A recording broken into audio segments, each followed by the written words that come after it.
வணக்கம். காலை நேர பிரதான செய்திகள்.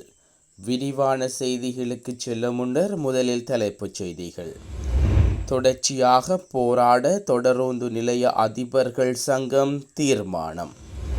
தொடருந்திலிருந்து கீழே விழுந்து பயணி ஒருவர் பலி. பொருட்களின் விலைகள் மீண்டும் அதிகரிக்கும் சாத்தியம். அத்திரிகிரிய கொலை சம்பவம் 7 பேருக்கு விளக்கமறியல். பணிக்கு வந்த ஆசிரியர்களுக்கு 1630 ரூபாய் வேதன உயர்வு. வாகன இறக்குமதி தொடர்பில் அமைச்சர் வெளியிட்டுள்ள புதிய தகவல். இந்திய பெருங்கடலில் சக்தி வாய்ந்த நில அதிர்வு. பணி புறக்கணிப்பு போராட்டத்தை தொடர்ச்சியாக முன்னெடுக்க தீர்மானித்துள்ளதாக தொடருந்து நிலைய அதிபர்கள் சங்கம் தெரிவித்துள்ளது.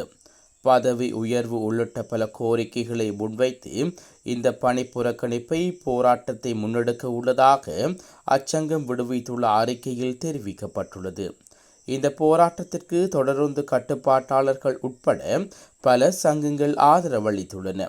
இந்த பணி புறக்கணிப்பு காரணமாக பெரும்பாலான தொடருந்து சேவைகள் இரத்தாகியுள்ளன.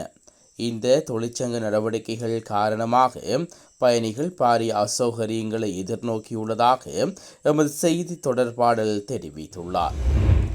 பொருட்களின் விலைகள் மீண்டும் அதிகரிக்கும் சாத்தியங்கள் இருப்பதாக சுங்க திணைக்களத்தின் விடுவிப்பு அலுவலகர்கள் மேற்கோள் காட்டி செய்தி வெளியாகியுள்ளது. அண்மையில் சுங்க திணைக்களத்தைச் சேர்ந்த பணியாளர்கள் சொகையின விடுமுறை போராட்டம் ஒன்றை முன்னெடுத்திருந்தனர். இதனால் துறைமுகங்களில் தேங்கி கிடந்த பொருட்களை மேற்பார்வை செய்து விடுவிப்பதில் தாமதம் ஏற்பட்டிருந்தது. இதன் காரணமாக எதிர்வரும் நாட்களில் பொருள் தட்டுப்பாடு ஏற்பட்டு பொருட்களின் விலைகள் அதிகரிக்கும் சாத்தியங்கள் இருப்பதாக தெரிவிக்கப்பட்டுள்ளது. அத்துரிகிரியாவில் நடத்தப்பட்ட துப்பாக்கிச் சூட்டு சம்பவம் தொடர்பில் கைது செய்யப்பட்ட சந்தேக நபர்கள் 7 பேரும் எதிர்வரும் 22ஆம் தேதி வரை விளக்கமறியலில் வைக்கப்பட்டுள்ளனர். ஆத்திரகிரிய சந்தையில் பச்சை குத்து நிலையத்தில் கிளப் வசந்த என்ற சுரேந்திர வசந்த பெரேரா என்பவரை கொலை செய்த சம்பவம் தொடர்பில் கைது செய்யப்பட்ட 7 சந்தேக நபர்களும் நேற்று காலை கடவல நீதிவான் நீதிமன்றத்தில் முன்னிலைப்படுத்தப்பட்டனர். சம்பவம் தொடர்பான உண்மைகளை நீதிமன்றத்தில் அறிக்கையிட உள்ளதால் சந்தேக நபர்கள் தடுத்து வைத்து விசாரணை நடத்துவதற்கு ஆத்திரகிரிய காவல்துறையினர் அனுமதி கோரினர். சந்தேக நபர்கள் ஆகிங்கல்ல, பலப்பிட்டிய, கனேமுல்ல, அம்பலாங்கொட மற்றும் பெலியத்த ஆகிய பகுதிகளில் வசிக்கும் 24 முதல் 37 வயதுக்கும் இடைப்பட்டவர்கள் என காவல்துறையினர் தெரிவித்துள்ளனர். நேற்று முன்தினம் காலை அத்திரிகிரிய சந்தையில் பச்சை குத்து நிலையம் ஒன்றை திறந்து வைப்பதற்காக வந்த சுரேந்திர வசந்த பெரேரா எனும் வர்த்தகர் உள்ளிட்ட 2 சுட்டுக் கொல்லப்பட்டனர். ஜூலை 8 மற்றும் 9ஆம் தேதிகளில் பணிக்கு சமூகமளித்த ஆசிரியர்களுக்கு விசேட வேதன அதிகரிப்பை வழங்குவதற்கு அமைச்சரவை அங்கீகாரம் வழங்கியுள்ளது. இந்த தகவலை அமைச்சரவை ஊடக பேச்சாளர் பந்துல குணவர்த்தன தெரிவித்துள்ளார். அவர்களின் பதவி உயர்வுகளுக்கு பாராட்டுச் சான்றிதழ்கள் பரிசீலிக்கப்படும் எனவும் அவர் குறிப்பிட்டுள்ளார். இதற்கமைய 3ஆம் தர ஆசிரியர் ஒருவருக்கு 525 ரூபாயும், 2ஆம் தர ஆசிரியருக்கு 1335 ரூபாயும், 1ஆம் தர ஆசிரியருக்கு 1630 ரூபாயும் வேதன அதிகரிப்பை வழங்குவதற்கு அமைச்சரவை அங்கீகாரம் வழங்கியுள்ளது. வாகன இறக்குமதி கட்டுப்பாட்டாளர்களை நீக்குவது தொடர்பான இறுதி தீர்மானம் எதிர்வரும் ஆகஸ்ட் மாதம் எட்டப்படும் என நிதி ராஜாங்க அமைச்சர் ரஞ்சித் சியாம்பலா பிட்டிய தெரிவித்துள்ளார். இது தொடர்பில் ஆராய்வதற்காக நியமிக்கப்பட்ட குழுவில் இறுதி அறிக்கையை அடுத்த மாதத்தில் 2ஆம் வாரத்தில் அமைச்சரவையில் சமர்ப்பிக்க உள்ளதாகவும் அவர் குறிப்பிட்டுள்ளார். மின்சார கட்டணம் திருத்தம் தொடர்பில் பொதுமக்களின் கருத்துக்களை ஆராய்ந்த பின்னர் இறுதி தீர்மானம் எதிர்வரும் ஜூலை 15ஆம் தேதி அறிவிக்கப்படும் என பொது பயன்பாடுகள் ஆணைக்குழு தெரிவித்துள்ளது. இதற்கு முன்னர் பதிவு செய்த பல்வேறு தொழில்துறை பிரதிநிதித்துவப்படுத்தும் 46 பிரதிநிதிகளும் கருத்துக்கள் பெறப்பட்டதாக அதன் தலைவர் பேராசிரியர் மஞ்சுள பெர்னாண்டோ தெரிவித்துள்ளார். இலங்கை மின்சார சபையானது எதிர்வரும் காலத்தில் மேற்கொள்ளப்படும் மின்சார கட்டண திருத்தங்கள் தொடர்பான முன்மொழிவுகளை பொது பயன்பாடுகள் ஆணைக்குழுவிடம் சமர்ப்பித்துள்ளது. இந்த முன்மொழிவுகளின்படி குறைக்கப்பட்ட கட்டணங்களின் ஒட்டுமொத்த சதவீதம் 13.8% ஆகும். அதன்படி குடியிருப்புகளுக்கான கட்டணத்தில் 25.5% குறைப்பும் மத மற்றும் தொண்டு நிறுவனங்களுக்கு 3% குறைப்பும் அமுலாகும் எனவும் அறிவிக்கப்பட்டுள்ளது. எவ்வாறாயினும் இந்த முன்மொழிவுகளின்படி விடுதிகள் மற்றும் தொழில்துறைகளுக்கான கட்டண குறைப்பு எதுவும் முன்மொழியப்படவில்லை எனவும் தெரிவிக்கப்பட்டுள்ளது. ஹம்பகா மற்றும் வயாங்கொட தொடருந்து நிலையங்களுக்கு இடையில் பேமுல பகுதியில் பயணித்த தொடருந்தில் சன நெரிசல் காரணமாக தவறி விழுந்து பயணியொருவர் உயிரிழந்துள்ளார். இந்த சம்பவம் நேற்று மாலை இடம்பெற்றுள்ளதாக தொடருந்து கட்டுப்பாட்டாளர் அறை அறிவித்துள்ளது.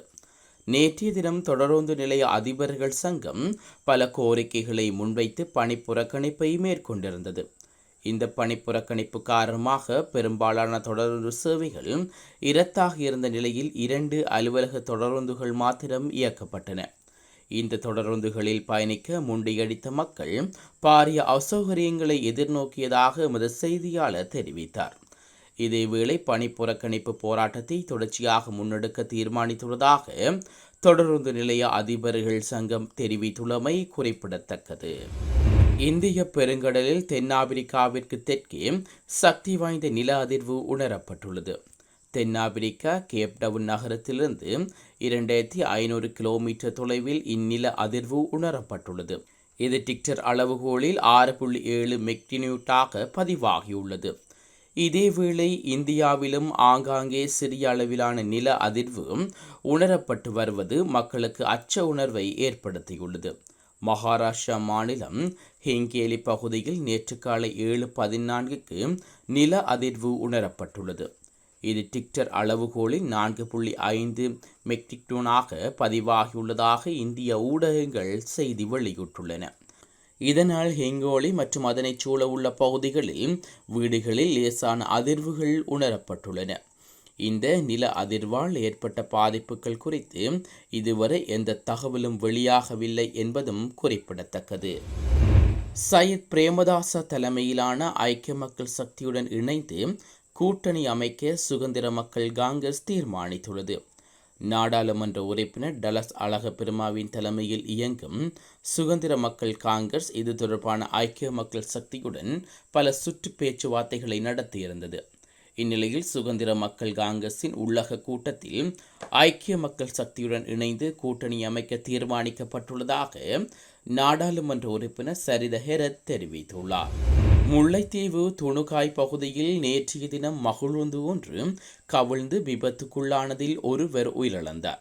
கொள்ளவிளாங்குளம் வவுனிக்குளம் பகுதியைச் சேர்ந்த 48 வயதுடைய சின்னத்துறை வஸ்கரன் என்பவரே விபத்தில் உயிரிழந்துள்ளார். மகிழுந்தின் டயர் வெடித்ததில் சாரதியால் வேகத்தை கட்டுப்படுத்த முடியாமல் வீதியை விட்டு மகிழுந்து விலகியதில் விபத்து ஏற்பட்டுள்ளது.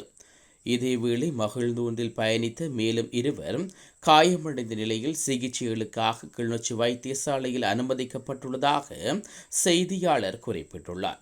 விபத்து தொடர்பான மேலதிக விசாரணைகளை மல்லாவி காவல்துறையினர் மேற்கொண்டு வருகின்றனர். இந்தியாவின் உத்தரப்பிரதேசம் உன்னாவ் நகரில் நேற்றைய தினம் பேருந்து ஒன்று விபத்துக்குள்ளானதில் 18 பேர் உயிரிழந்தனர்.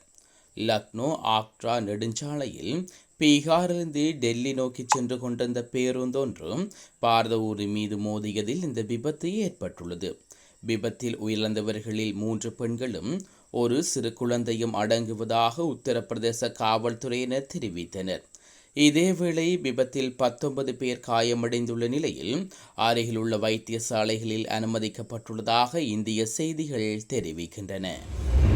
ஜனாதிபதி பதவிக்காலம் தொடர்பான இலங்கை அரசியல் யாப்பில் நிலவும் தெளிவின்மையை நீக்கி திருத்தம் செய்ய அமைச்சரவை அனுமதி வழங்கியுள்ளது. இதன்படி அரசியல் யாப்பில் ஜனாதிபதி பதவிக்காலம் தொடர்பாக குறிப்பிடப்பட்டுள்ள 6 ஆண்டுகளுக்கு மேல் என்ற சொற்றொடருக்கு பதிலாக 5 ஆண்டுகளுக்கு மேல் என்ற சொற்றொடரை இணங்க ஜனாதிபதி யோசனையை முன்வைத்திருந்தார்.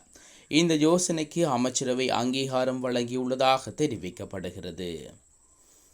இத்துடன் காலை நேர பிரதான செய்திகள் நிறைவு பெறுகிறது.